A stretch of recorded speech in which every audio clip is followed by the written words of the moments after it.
ইসলামী ঐতিহ্য এবং সংস্কৃতি অনুযায়ী অতীতের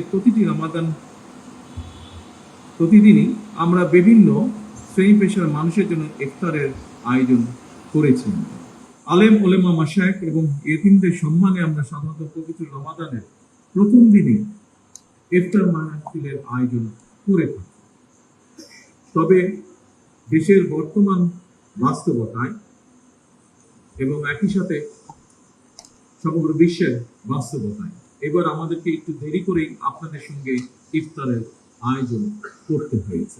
বিভিন্ন পরিস্থিতির কারণে, যেমন গ্যাস, বিদ্যুৎ, জ্বালানি সহ বিভিন্ন ক্ষেত্রে ব্যয় সংকোচন এবং তীব্রতা সাধনের অংশ হিসেবে এবারের রমাদানে আজ এবং গতকালের ইফতার মাহফিল সহ মোট 2টি ইফতার মাহফিলের আয়োজন করেছি আমরা। ইয়েতিমের প্রতি হক আদায়ের গুরুত্ব এবং ইয়েতিমদের নিয়ে আজকের ইফতার মাহফিল